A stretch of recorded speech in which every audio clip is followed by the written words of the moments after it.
Halo sahabat Podemik, selamat datang kembali Halo. Podemik, podcast Halo. on pandemic. Nah, kali ini Podemik kedatangan tamu spesial nih, namanya udah besar nih di dunia paper competition. Mari aja kita sambut Waduh. Kak Farhan Nabil. Woo! Halo, halo. Halo, Kak. Halo semuanya. Kak. Nah, mungkin dari Kak Farhan Nabil boleh kenalan dulu biar sahabat Podemik makin akrab nih dengan Kakak. Oke, halo sobat-sobat akademik ya. Perkenalkan, nama gue Farhan Nabil, cuman biasanya kalau di departemen dipanggilnya Nabil. Gue teknik kimia angkatan 2018. Kayak gitu. Wih, di angkatan 2018 nih, berarti bentar lagi nih, Kak. Iya, Bentar bentar lagi apa tuh? udah mau lulus nih. Nah, akhir-akhir ini kesibukan Kakak apa nih kira-kira nih? Kesibukan gue akhir-akhir ini sebenarnya nggak banyak sih kan. Kebetulan karena gue udah selesai KP-nya gitu kan. Udah selesai KP, udah selesai magang. Jadi ya cuma perkuliahan aja sih. Paling disibukkan dengan pabrik. Mungkin kalau teman-teman lain di angkatan gue sibuknya ada yang masih internship juga. Terus ada yang masih KP-nya belum selesai atau bahkan baru mulai gitu. Kayak gitu sih. Jadi cuman pabrikan aja biasalah. Semester-semester akhir gini. Gitu. Cukup sibuk sih sebenarnya buat kita juga ya. Ya nggak sih, Wit? Benar sih, kelihatannya sangat sibuk lah ya. Ya, tapi karena udah berpengalaman ya, jadi kayak santai gitu kan. Santuy gitu kan. Nah, Eh, kembali ke topik nih, Kak. Kan Kakak udah sering banget nih ikut paper competition. Nah, mungkin Kakak bisa ceritain kali dari prestasi yang udah pernah Kakak dapet nih selama mengikuti paper competition ini. Oke, kalau dari mengikuti paper paper sama apa gitu, poster ya, Iya. paper dan poster competition itu sebenarnya gue nggak ikut banyak sih. Maksudnya gue ikut banyak gitu, ikutnya 4 ya, sekitar 4, tapi yang menang juga cuma 1 gitu, biasalah ya. Eh, nggak jago-jago banget gitu ya, cuman mungkin gue bisa share pengalaman gue di sini. Jadi waktu itu gue pernah ikut pertama kali ikut paper competition tuh di OGIP yang diselenggarakan oleh UPN Veteran Yogyakarta. Waktu itu tahun 2019. Dan pada saat itu kebetulan alhamdulillah gue bisa dapet juara 3 ya atau second runner up. Terus dari situ karena gue merasa cukup pede gitu kan, gue kira ikut lomba-lomba lain tuh. Contohnya kayak Ceako, itu di 2021. Terus ada agensi juga di 2021. Di 2021 lagi juga ada yang namanya Respon. Respon ini salah satu perlombaan yang diadakan oleh perusahaan sih, cuman gue lupa nama perusahaannya apa. Jadi waktu itu dia pokoknya nyeleksi dari sekitar 150 karya gitu kan, dipilih ada top 100-nya, ada top 50-nya, ada top 8-nya. Dan kebetulan waktu itu gue dan temen gue bisa masuk top 8-nya gitu. Jadi nggak juara sih, cuman ya kebanggaan tersendiri lah ya, dari 100 itu 100 masuk 8 kan lumayan. Benar. Terus sisanya Iya, ya Kak. nggak Keren banget. sisanya nggak lolos ini sih, ada yang nggak lolos abstrak, ada yang nggak lolos paper. Jadi ya kalau menang cuma di OGIP aja sih waktu itu. Gitu deh. Waduh, menarik banget ya. Ini udah banyak banget sih sebenarnya prestasinya menurut kita ya, Ple. Iya, itu udah tinggi loh buat kita. Karena Iya. buat orang-orang awam melihatnya itu udah tinggi banget sih. Keren. Bener banget nih. Nah, mungkin buat sobat-sobat Podemik nih, Kak, yang baru banget terjun di DTK gitu ya, baru masuk perkuliahan, belum ngerti nih sama paper dan poster competition, atau yang baru mau ikutan lomba nih, masih newbie lah ya, Kak, gitu.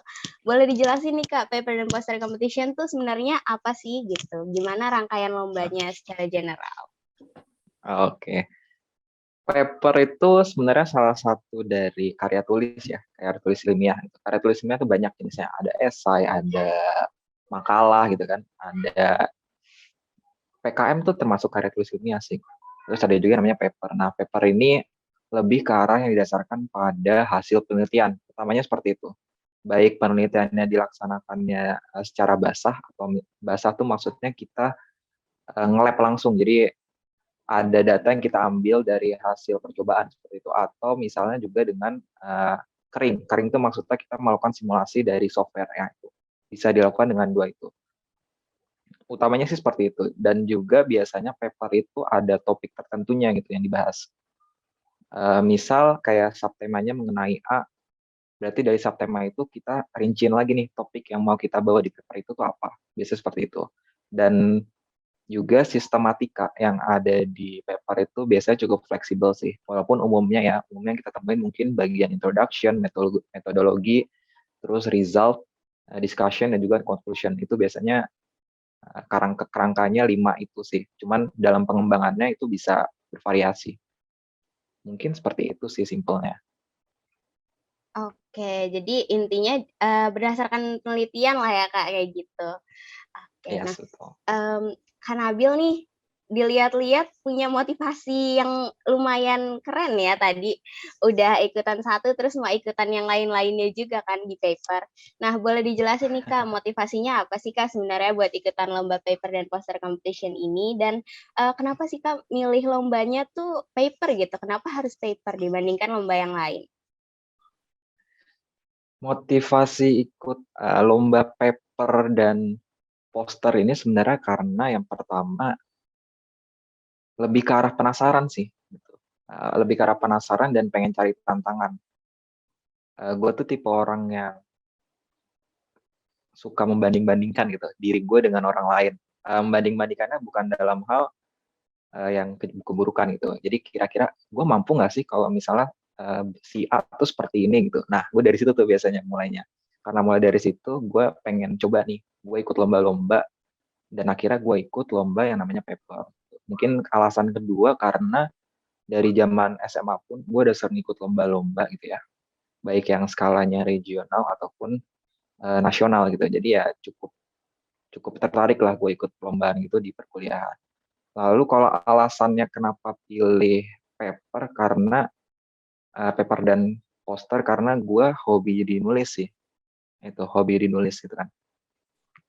Dan juga gue juga hobi di bagian desain. Makanya kayak menulis tuh salah satu power power apa ya? Power yang gue miliki gitu. Dan juga bagian desain.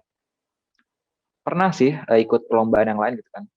Pasti kayak setiap orang pernah juga sih kayak kira-kira gue cocoknya di mana sih kayak gitu ya. Gue pernah ikut business case, pernah ikut case study juga, terus pernah pernah apa namanya coba ngafalin smartcom dan ternyata 3 perlombaan itu tuh nggak cocok di gue gitu. Ada yang emang gue bukan tipe orang menghafal, jadi kayak di smartcom gue nggak cocok. Terus di tipe misalnya business case itu kan lebih ada strukturisasinya ya, jadi kita nggak bebas itu. Ada frameworknya cara menentukan permasalahan dan kawan-kawannya. Nah itu uh, menurut gue perlu dipelajari lebih lanjut gitu. Dan gue merasa paper tuh gue udah ada basicnya gitu kan, gue bisa menulis dan dari menulis itu tinggal gue kembangkan aja part-part saintifiknya ya udah. Dan akhirnya gue terjun di dunia penulisan ini ya, salah satunya paper tadi itu gitu sih. Oke, menarik banget dari penasaran terus Kakak jadi ikut-ikutan lomba gitu ya. Ini keren banget sih, Kak. Pasti banyak banget juga nih sobat-sobat Podemik yang penasaran ya nggak sih, Ple? Kayak kita nih. Siapa tahu nanti kita abis ngobrol sama Kak Nabil gitu kan makin penasaran gitu ya, jadi pengen ikutan lomba gitu. Keren banget sih motivasinya. Oke, nah tadi juga milih lombanya tuh Kak Nabil lebih ke yang cocok sama diri sendiri ya, sesuai sama Betul. skill-nya dan ketertarikannya. Bener. Oke. Apalagi tadi motivasi itu memotivasi gue juga gitu loh. Keren banget sih motivasinya. Keren Lah, banget, Ple. Abis ini langsung ikutan lomba lah. sip. Kita tinggal buat tim nih. Itu udah buat tim. Ya. Oke, oke.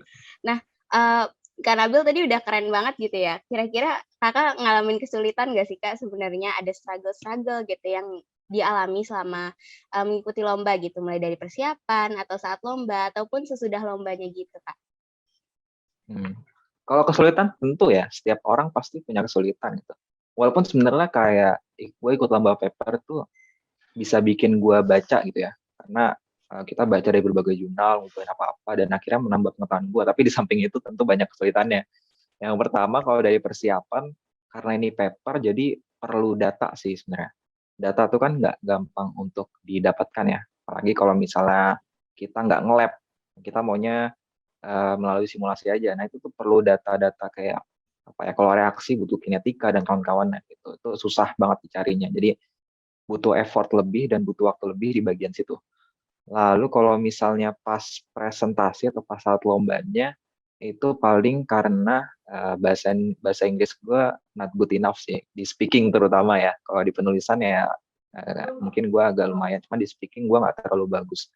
Sehingga kalau misalnya ada pertanyaan-pertanyaan gitu ya, yang kosakatanya sulit untuk dimengerti sama gue bingung aja sih jawabannya bakal seperti apa nih. Kira-kira apa yang gue jawab masuk nggak sih dengan apa yang diinginkan oleh si panelis atau si juri kayak gitu.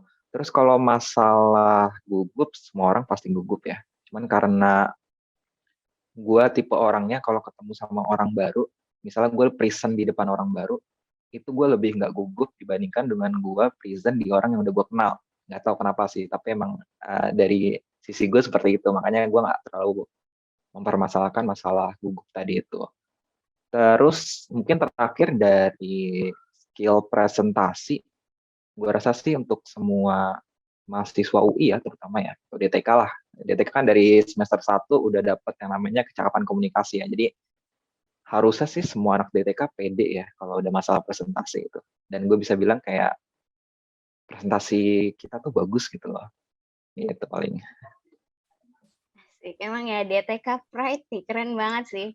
Oke, anak-anak DTK nih udah ngikutin matkul kecakapan komunikasi ya, jadi harusnya udah pede gitu ya. Oke, kalau lo sendiri gimana, Ple? Bener. Udah pede belum nih pas presentasi? Wah, gue pede banget sih. Tapi kalau Waduh, misalnya gue nggak nguasai materi sih, gue nggak pede. Jadi intinya kayaknya lebih ke menguasai materinya sih, lebih ke situ. itu ya masalah kita gitu ya. Oke deh. Nah, tadi Kak Nabil juga udah bilang ya tadi ada pernah mengalami kekalahan juga gitu kan. Evaluasi apa sih Kak pas ngalamin kekalahan itu gitu? Kalau evaluasi utamanya sebenarnya apa ya, dari tema sih ya. Karena gue sebenarnya nggak terlalu menguasai gitu ya di bidang oil and gas. Apalagi sekarang kan kebanyakan perlombaan itu tema-tema besarnya oil and gas. Walaupun turunannya ada bagian energinya gitu kan. Tapi tema utamanya tetap gitu ya tentang kayak oil and gas. Karena emang salah satu power di Indonesia itu gitu, oil and gas. Jadi mungkin lebih ke arah nggak cocoknya dari tema yang gue angkat dengan si perlombaannya itu. Gitu. Makanya kayak itu mungkin evaluasi pertama. Lalu yang kedua mungkin masalah format sih. Ini format mungkin kelihatannya sepele ya. Cuma waktu itu gue pernah ikut suatu lomba. Lombanya nggak disebutin nih formatnya pakai bahasa Indonesia atau bahasa Inggris gitu.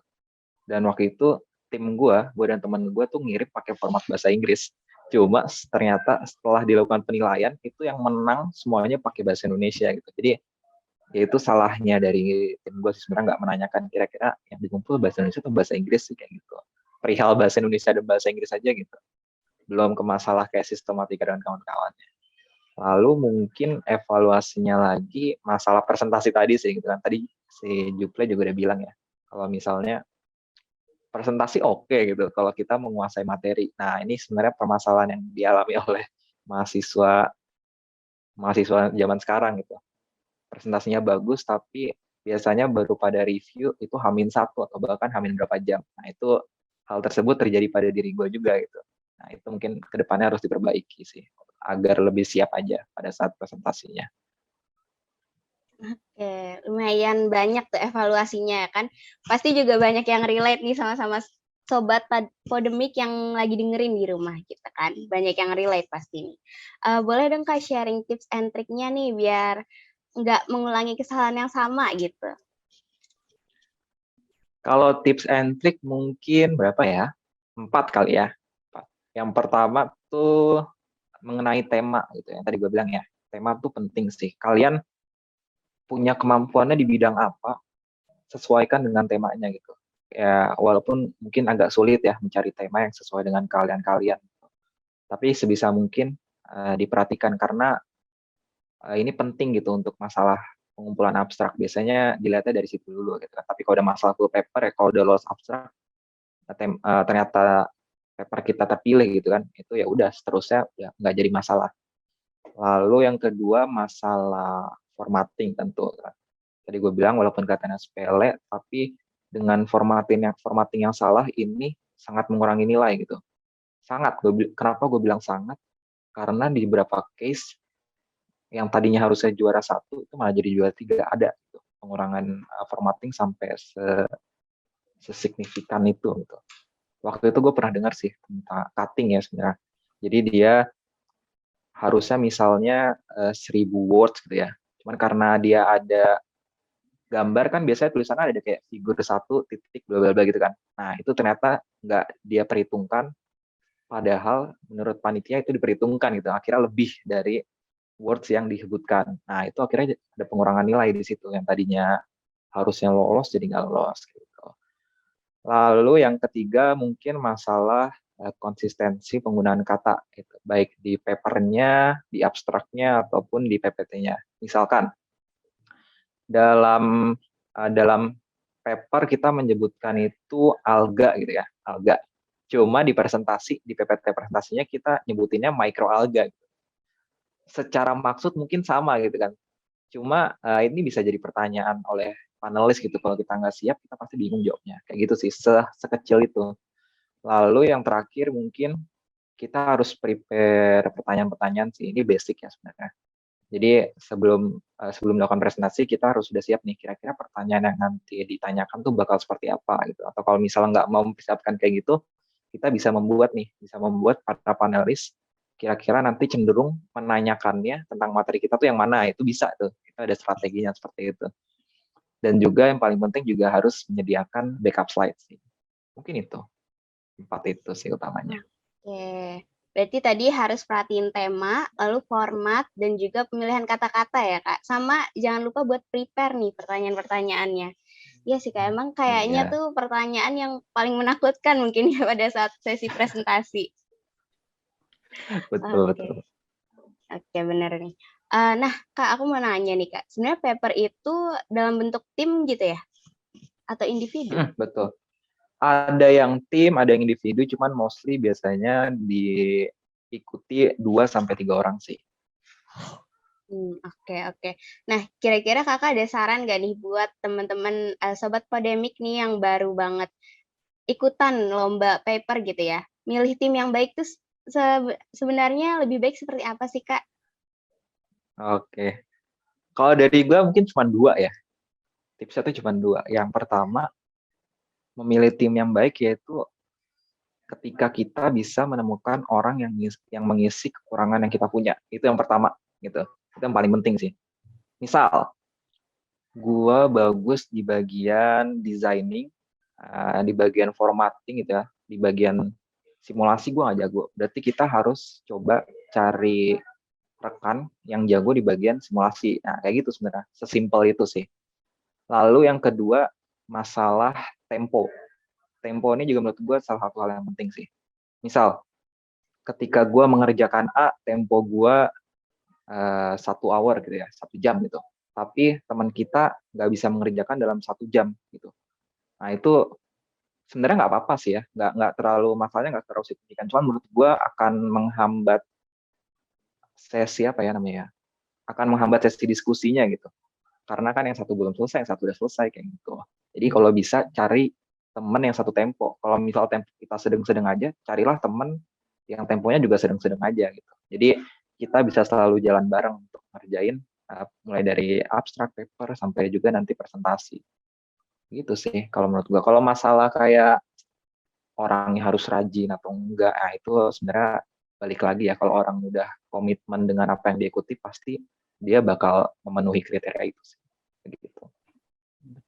Oke, menarik ya. Menarik Intinya banget cari sih. yang, saling melengkapi gitu ya, sama yang sehati. Bener. Waduh, Melengkapi sehati sejalan. Nah, itu tuh. waduh. Iya. Ini nyari tim apa nyari apa nih? Wah, oke. Oke. Nah, eee, kita mungkin kayak aku dan Juple nih, Kak, yang kurang tahu tentang paper nih. Kakak bisa kasih insight-insight gitu nggak, Kak, tentang yang kita nggak tahu nih tentang lomba paper, yang harusnya tuh sebenarnya diketahui orang-orang gitu? Hmm. Yang pertama mungkin masalah riset ya, karena kebanyakan tuh teman gue sebenarnya pas waktu awal juga belum tahu gitu kalau misalnya paper tuh butuh riset gitu.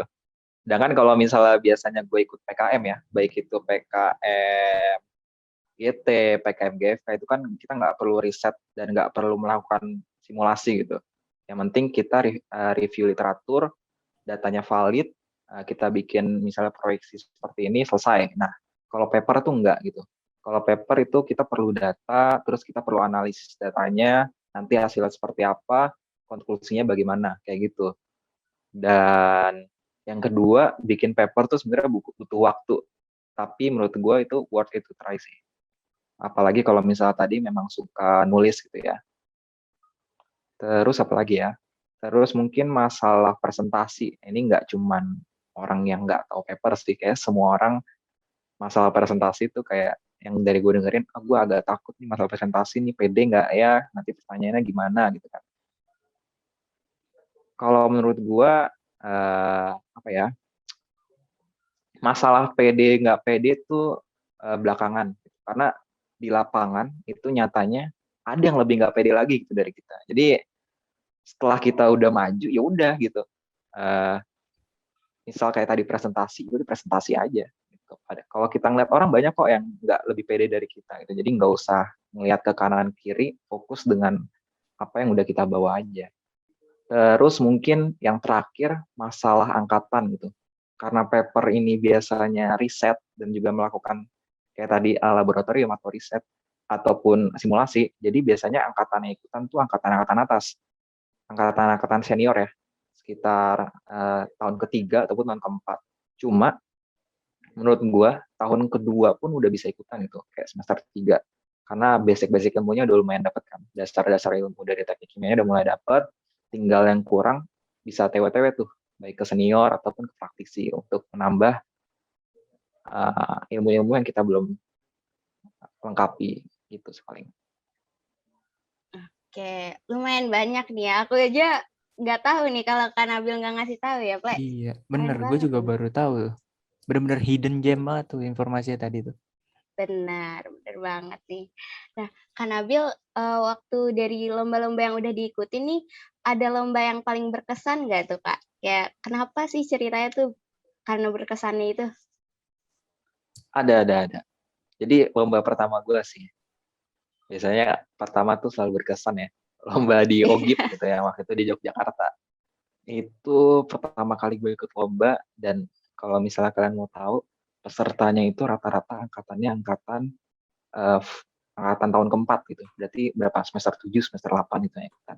Gue waktu itu masih semester 4 gitu. Dan apa ya? Karena perbedaan angkatan itu sebenarnya jadi membuat tantangan tersendiri sih buat gue gitu kan. Wah, lawannya angkatan besar nih. Kira-kira mampu nggak ya menyaingi mereka gitu kan. Dan ternyata ya cukup memuaskan lah hasilnya gitu ya. Ternyata yang tadi gue bilang kan, semester 3 atau 4 itu nggak, apa ya, jangan berkecil hati karena emang ilmunya masih sedikit gitu ya. Kalian bisa belajar dan bisa mengalahkan semester yang di atasnya seperti itu. Lalu yang alasan kedua mungkin ya karena waktu itu pertama kalinya gue juga lomba di luar Jabodetabek gitu ya. Jadi ya gue bisa jalan-jalan sama teman-teman di Jogja gitu sih. Dua hal itu sebenarnya yang bikin berkesan. Oke, menarik banget ya, Kak. Terus dari tadi nih kayaknya kata-kata motivasi yang dikasih sama Kak Nabil nih membuat kita termotivasi banget ya buat ikutan lomba paper ini. Menarik banget, oke. Nah, mungkin ada beberapa sobat pandemik nih, Kak, yang masih belum convince nih, Kak, tentang ikutan lomba paper gitu ya, masih takut-takut gitu. Mungkin boleh dijelasin nih, Kak, manfaatnya apa aja sih kalau misalnya kita ikutan lomba? Oke. Manfaat yang pertama menurut gue yang pasti, sudah pasti gitu ya, expand knowledge ya. Nah, expand knowledge ini sebenarnya ranahnya banyak banget. Kalau misalnya kita di perkuliahan ya dapat materi perpindahan massa, peristiwa perpindahan, ya udah kan arahnya ke situ aja. Sedangkan kalau masalah paper tuh lebih terjerumus gitu. Kayak tadi, misalnya kita mau ke sektor gas gitu ya, kita pasti belajar tuh yang tadinya nggak dipelajarin di perkuliahan itu kita pasti belajar. Contohnya aja misalnya regasifikasi gitu ya, kita nggak tahu tuh pasti kalau nggak ikut lomba paper. Dan gue pribadi pun nggak tahu gitu. salah satu manfaatnya mungkin seperti itu. Atau misalnya kayak tadi juga contohnya pengolahan mikroalga itu kan nggak kita pelajari ya di perkuliahan. Nah, tadi gue bilang, makanya yang pertama itu pasti udah expand knowledge. Nah, dari expand knowledge itu lahirlah manfaat yang kedua sebenarnya, masalah relasi. Jadi ketika kita ikut lomba itu kan biasanya kita ngobrol-ngobrol sama peserta yang lain kan. Kalian tentang apa nih, ini tentang apa gitu. Dan dari situ kalian bisa dapat relasi sih. Dan juga bisa dapat ilmu, tukar ilmu TW-TW lah jatuhnya kayak gitu ya. Waktu itu kayak misalnya gue dapat relasi juga dari temen ITB, dia angkatan 2016 gitu. Dan sampai sekarang gue masih kayak konek-konekan. Jadi kalau ada pertanyaan apa-apa, gue bisa tanya ke dia gitu kan. Waktu itu dia neliti masalah oil and gas sih, dan itu penelitiannya bagus banget. Kayak gitu, itu salah satu manfaatnya sih mengenai relasi. Mungkin relasi lainnya yaitu ketika kita punya knowledge di bagian tertentu, kayak tadi ya, misal di bagian oil and gas atau di bagian gas, di bagian energi, itu biasanya nanti ketika, contohnya akan bermanfaat ketika kita ikut magang misalnya ya. Kadang kan suka ditanya tuh, kamu pernah riset apa aja nih, kayak gitu kan. Kalau misalnya magangnya di tempat yang berhubungan dengan uh, teknik kimia gitu, biasanya suka ditanya tuh. Nah, itu ada nilai plus tersendiri tuh karena kita tahu proses-proses tersebut. Terus yang ketiga yaitu manfaatnya mengenai alur berpikir sih kalau menurut gue. Jadi karena kita ikut lomba itu alur berpikirnya terbentuk gitu. Bagaimana cara kita solve the problem itu ada gitu. Walaupun sebenarnya di perkuliahan juga dapat ya. Cuman lebih mantap ketika kita langsung mempraktikannya gitu. Kayak gitu. Lalu yang terakhir mungkin nggak ada lagi yang namanya nggak percaya diri. Kalau menurut gue sih seperti itu. Walaupun lombanya menang atau kalah gitu ya, karena ikutan terus gitu ya. Jadi kalau bagi gue pribadi itu memupuk rasa percaya diri gue sih. Sehingga nanti kalau ikut lomba selanjutnya ataupun kita sidang seminar kayak sidang KP, itu kita akan lebih lepas kayak gitu. Manfaatnya sampai ke situ sih kalau menurut gue. Oke, banyak banget manfaatnya nih. Waduh, jadi makin yakin ya buat sobat-sobat Podemik nih yang kira-kira pengen ikutan lomba paper atau yang mungkin belum kepikiran lomba apa sih ya yang enak buat ikutin. Nah, itu banyak banget manfaatnya. Bener banget. Gue aja sampai tercerdaskan banget sih buat polemik kali ini. Parah. Benar-benar. Nah, gue pengen nanya nih Kak, ada nggak sih buat pesan-pesan dari Kakak buat anak-anak yang baru pengen ikut lomba ini nih, paper and competition ini? Untuk teman-teman yang memang tertarik gitu ya dalam bidang perlombaan, sebenarnya nggak harus paper sih, apapun itu. Ada esai, smartcom, dan lain-lainnya. Teman-teman bisa langsung mulai dari sekarang, nggak usah ragu, dan nggak usah takut. Gitu.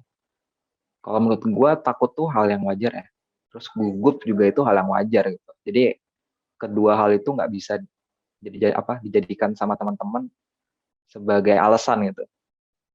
Jadi kalau kita nggak nyoba, itu kita nggak tahu sebenarnya kemampuan kita tuh ada di batas mana gitu. Kan sebenarnya tujuan kita ikut perlombaan kalau menurut gue pribadi itu biar kita tahu nih kira-kira dengan ilmu akademis yang udah kita dapetin, kita sampai mana nih pengetahuannya. Kalau menurut gue seperti itu. Jadi kita bisa mengukur kita sampai mana nih. Kalau misalnya kita butuh kurang di A, kita akan lengkapi di A. Kita kurang di B, kita lengkapin di B. Gitu. Walaupun juga toolsnya sebenarnya banyak gitu ya. Nggak cuma di perlombaan, teman-teman juga bisa dapat di organisasi ataupun di magang gitu ya. Tapi khusus untuk perlombaan, teman-teman bisa dapat booster ataupun expand knowledge yang tadi di bagian akademiknya. Baik dari segi writing-nya, reading-nya, ataupun speaking-nya. Itu karena beda ya. Ketika kita skill menulis, membaca, dan berbicara di bidang saintifik dengan di bidang organisasi itu tuh dua hal yang berbeda gitu. Nah, ini teman-teman bisa meningkatkan di bagian akademiknya. Terus mungkin yang terakhir, teman-teman nggak usah khawatir dengan ide-ide yang teman ajukan gitu kan. Misalnya khawatir takut jelek, takut nggak visible, atau takut dan lain-lainnya gitu. Nggak usah khawatir karena a new idea or innovation is always appreciated. Jadi apapun bentuk idenya, itu pasti ada apresiasi yang diberikan sama semua orang diberikan ke teman-teman gitu. Jadi nggak usah khawatir masalah ide tersebut gitu sih paling. Benar banget tuh ya, dicatat ya, sahabat Polemik, tolong dicatat pesan dari Kak Nabil ini. Nah, ada lagi nih Kak, satu pertanyaan dari kami untuk Yatmi, harapan apa aja sih untuk Yatmi ke depannya, terutama dari segi lombanya nih Kak? Harapan gue untuk Yatmi ke depannya dapat terus mendukung ya teman-teman yang punya passion di bidang perlombaan, apapun perlombaannya itu nantinya. Jadi ketika Yanmi support itu nggak hanya ningkatin kapasitas dari individunya, tapi juga ningkatin dari seluruh elemen dan IAT-nya itu sendiri gitu yang terlibat dalam proses itu. Jadi ya kita bisa banggain sisi individunya, kita bisa banggain organisasinya, dan tentunya kita juga bisa banggain dari segi DTK-nya gitu, terutama ya karena IATMI berada di ruang lingkup Departemen Teknik Kimia, jadi kita bisa mengembangkan, melambungkan nama Departemen Teknik Kimia, baik itu di fakultas, di universitas, ataupun di Indonesia gitu, terutama kayak gitu sih paling. Keren banget sih harapannya nih dari Kak Nabil. Asik. Menurut lu gimana, Sweet? Ini keren banget sih. Dari tadi gue kayak cengang gitu ya dengerin jawabannya Kak Nabil nih. Keren banget. Nah, tapi sayang sekali nih, tadi udah pertanyaan penutup buat Polemik kali ini. Dan dari kami mengucapkan terima kasih buat Kak Nabil yang udah mau nyempetin waktunya buat Polemik kali ini. Makasih Kak Makasih banyak, Nabil. Kak. Sama-sama. Terima kasih kembali sudah mengundang gue ya. Semoga apa yang gue sampaikan bisa menjadi penyemangat lah untuk teman-teman nantinya yang memang tertarik di bidang perlombaan, ikut untuk perlombaan. Pasti banget Sama-sama, lah. Kak. Terus juga buat sahabat Polemik, jangan lupa untuk stay tune terus buat Polemik selanjutnya yang bakal diupload. Gue Zafran. Gue Swita. Kami pamit undur diri. See you when I see you. Dadah. Bye-bye, Sobat Polemik. Dadah.